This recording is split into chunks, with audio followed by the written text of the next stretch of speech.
Hey guys, welcome back to ED Figure Unboxing. If you're brand new to the channel, don't forget to subscribe and like the video. And today we're going to take a look at Mezco 112 Collective, Sovereign Knight Batman, and this is the Onyx edition.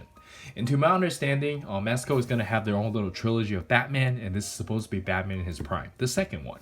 Anyways, here's the left of the box, here's the right of the box, and here's the back of the box. I really like the box art here, looking really nice, and let's bust this thing open and see what we got. And here we have the figures still in the inner packaging, looking amazing.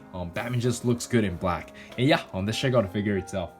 Alright, so here we have the figure itself, and my first impression on this figure is pretty good. I know a lot of people don't like how shiny he is, but I actually like it this way. It's really gonna pop on the shelf. And let's just take a close look at the figure.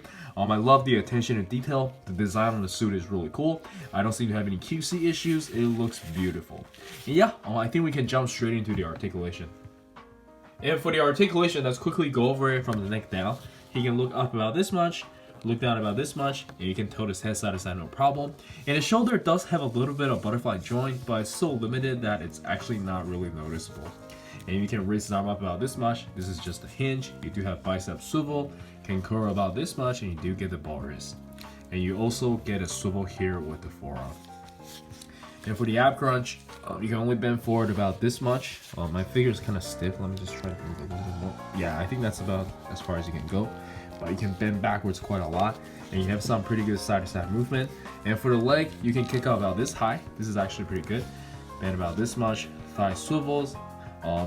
Okay ankle pivot and no toe hinge. And I believe that's it for the articulation. Overall, it's okay. It's just your usual Mezco articulation. And let's check out the accessories. And for the accessories, we can start with the default head, and I think they did a really good job. It looks amazing to me. And next up, we get a short ear head sculpt, and it looks pretty good as well. I know some people don't like the teeth, and I tend to agree, but it's not that bad in person. And then we get a battle damage head sculpt, which is probably my favorite here. Very, very cool. And lastly, we get a Bruce Wayne head sculpt, which looks absolutely amazing. This is a lot better compared to the Ascending Knight in terms of paintwork. But I think this one was advertised as having a little bit of white hair, which I think there is. But I kind of wish the paint job isn't as soft. He does have some beard as well. Maybe they're preparing the older look for the last one. Still looks really good though. And for the interchangeable hands, first off we get a pair of display open hands, and they're very nicely painted and sculpted. And I like how they're kind of soft too. And next up we get a pair of hands to hold the grappling hook. And I gotta say, this is a really good looking grappling hook. Very nicely painted and sculpted, and of course you do get two kinds of hook, one with a string and one without. Very, very cool.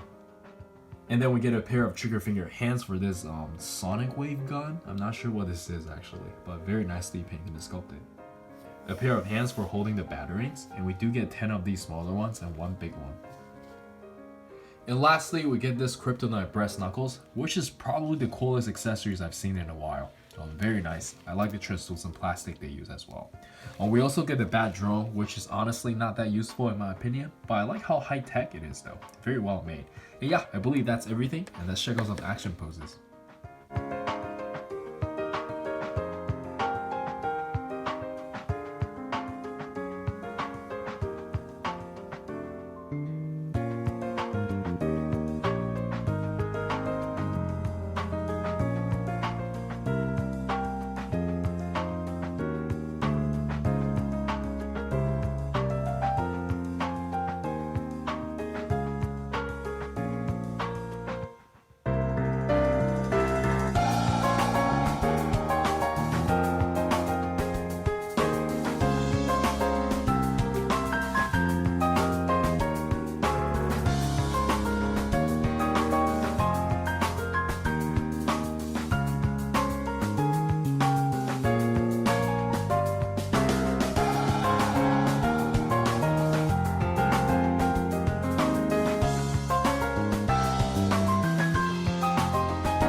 Anyways, that was just some quick posing, and I hope you guys enjoy them. And after playing around with it, I think it's pretty fun to pose with, despite the limitations with the cloth. But I would strongly advise you to not do some crazy poses for a long time, because obviously there's going to be some wear and tear. And yeah, let's check out some size comparison. And for the size comparison, let us start with some Mezco 112 Collective, and I think they look beautiful together. And then we have the amazing Yamaguchi Venom and Deathstroke. Some good old Dragon Ball SH Figuarts. Naruto and Street Fighter's SH Figuarts. And lastly, we have some Figma figures, and let's jump straight into the final thoughts. Alright, so for the final thoughts, I like the figure quite a lot, and I do highly recommend it. If you're a big fan of this color scheme for Batman, you should definitely get it. And yeah, I think that's it from me. Do let me know in the comments on what you think. And this is Eric. Don't forget to like and subscribe, and I'll see you guys next time. Peace.